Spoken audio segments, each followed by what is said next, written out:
8h08 sur Sud Radio. À seulement 21 ans, le Toulousain Léon Marchand devient le nageur français le plus titré de l'histoire avec ce 3e titre mondial qui vient de décrocher hier au Japon et déjà le 5e de sa jeune carrière avec en plus les Jeux Olympiques évidemment en ligne de mire. Et pour parler de cette nouvelle sensation de la natation mondiale, on reçoit celui qui l'a vu grandir dans ses bassins, Michel Coloma, président du club Les Dauphins du TOEC à Toulouse. Bonjour. Bonjour. Bonjour Michel Coloma, un grand merci d'être avec nous ce matin sur Sud Radio. Bon, vous avez suivi votre champion toute cette semaine depuis Toulouse avec votre club, au sein de votre club. J'imagine que ce sont des moments d'émotion très intenses, très forts que vous avez vécu. Alors effectivement, c'est des grands moments d'émotion avec l'ensemble du club. Ouais.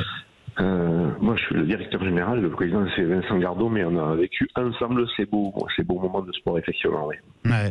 Avec encore hier, j'imagine beaucoup d'ambiance aussi, justement avec les membres du club qui étaient là. Vous étiez tous ensemble justement pour le supporter à distance.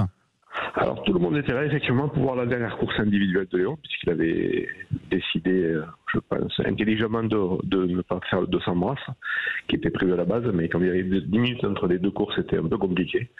Donc on a assisté ensemble avec l'ensemble les personnes présentes à cette dernière course, dans laquelle il bat aussi le record d'Europe, il faut le souligner. Ouais, c'est important, que de records battus. Le meilleur nageur du monde est toulousain, je crois qu'on peut le dire en tout cas en ce moment. Est-ce que vous réalisez ce matin, Michel Coloma ? Alors on réalise que c'est le meilleur nageur du monde effectivement qui est actuellement à Toulouse. On réalise aussi que Léon du coup réécrit l'histoire puisque il s'est entraîné sur les pas et puis sur les terres de ses ancêtres qui ont été Alex Javier, Alfred Nakache, Jean Boiteux. Ouais. Et donc il réécrit cette histoire-là. Et son père qui a été vice-champion du monde à l'époque aussi. Bah oui, c'est une histoire de famille, c'était 98 je crois. Exactement, en Perse, en Australie, oui. Léon Marchand, en tout cas, qui a réalisé un sans faute pour ces mondiaux, 3 médailles d'or en 3 courses. Ça démontre une certaine maturité tout de même à 21 ans, et puis alors une sacrée capacité à gérer la pression. Il vous a encore étonné cette semaine ? Oui, il m'a étonné, mais j'ai passé une semaine avec lui à ses côtés au championnat de France il y a encore quelques temps de ça, et dans tout ce qu'il fait, il est déterminé, dans tout ce qu'il fait, il est appliqué, et il n'y a pas de place au hasard, donc ce qui fait qu'au bout du compte, en plus de ses qualités dont il est pétri, on a un nageur d'exception, quoi, effectivement. Oui. Quelles sont ses qualités, justement ?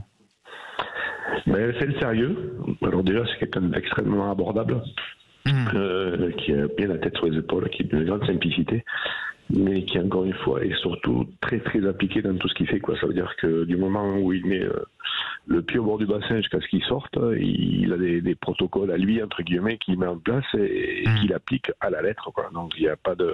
Par exemple, il n'y a pas d'erreur, quoi. Ouais. Mais ça veut dire qu'il va s'échauffer de la même façon en fonction de la course qu'il doit faire derrière, mais il ne va pas changer, il va pas... Il a des rituels. Voilà, il a des rituels. Et puis même s'il fait des séries ou des entraînements plus faciles les uns que les autres, il va quand même les faire avec beaucoup d'applications, quoi. Je crois que ça, c'est quelque chose qu'il faut bien retenir, quoi. Il ne fait pas des choses au hasard, et encore une fois, et, mis à part qu'il soit doué, bien entendu, dans ce qu'il fait, il le fait avec beaucoup d'applications, ce qui fait que les deux ensemble, ça donne un nageur d'exception, quoi. Nageur d'exception qui ont été transmises par ses parents, qui étaient tous deux donc des nageurs de haut niveau, effectivement. Bah oui. Vous le connaissez depuis quand ?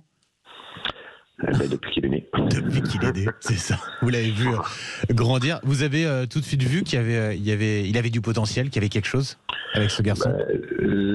Léon, c'était un nageur pas moyen, mais lambda, on va dire, jusqu'à ce qu'il jusqu'à ce qu'il rentre en 6e, où il commence à jouer, à se prendre au jeu des compétitions, parce qu'il est un compétiteur, quoi qu'il soit, quoi. Bien sûr, ouais.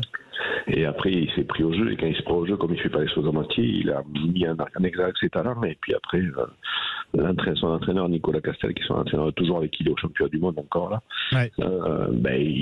Il a détecté la chose, et puis après, ensemble, ils ont commencé à écrire, quoi. Et puis après, c'est parti. Ouais, incroyable, effectivement, ce qui s'est passé. Ensuite, racontez-nous un petit peu au niveau de ce qui va arriver ensuite, parce que forcément, on a en tête les Jeux Olympiques, c'est dans un an. Voilà, on a vécu ça un an tout pile, cette semaine. Ça tombait bien, finalement. Comment ça va se préparer pour lui, cette compétition ? Forcément, là aussi, rien ne va être laissé au hasard. Non, là, il va repartir d'ici quelques jours. Bon, là, il va prendre quelques jours de vacances, ce qui est bien mérité. Et puis, il va repartir à Saint-Bartholomew, et puis il va repartir rapidement aux États-Unis reprendre ses études parce qu'il a des études à apprendre. Il ne faut pas oublier, il est en parallèle de ça, issu des études informatiques.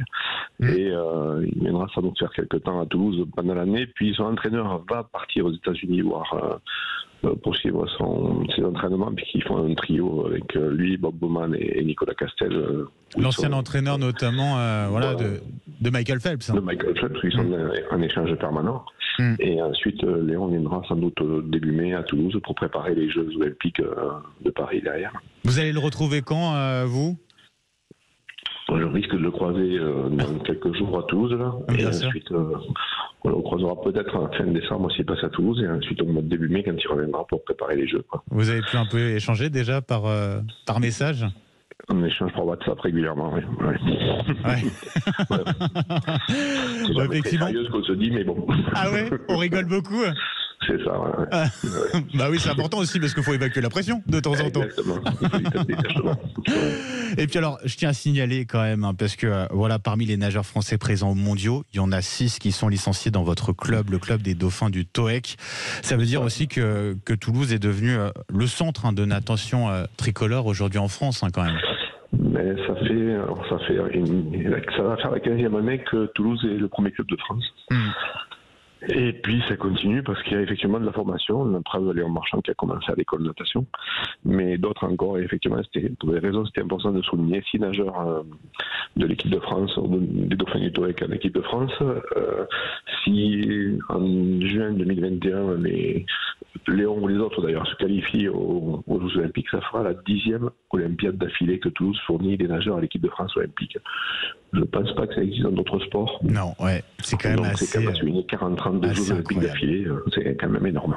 Voilà. Chapeau, c'est tout ce que je peux vous dire. En tout cas, effectivement, félicitations à vous et puis à votre club, Michel Coloma, donc directeur général de ce club, les Dauphins du TOEC à Toulouse, où s'entraîne Léon Marchand, nouvelle star de la natation mondiale. Merci surtout à vous d'avoir été avec nous ce matin sur Sud Radio. On souhaite le meilleur à votre club, bien sûr, et puis à votre champion. Très bonne journée. Merci, au revoir.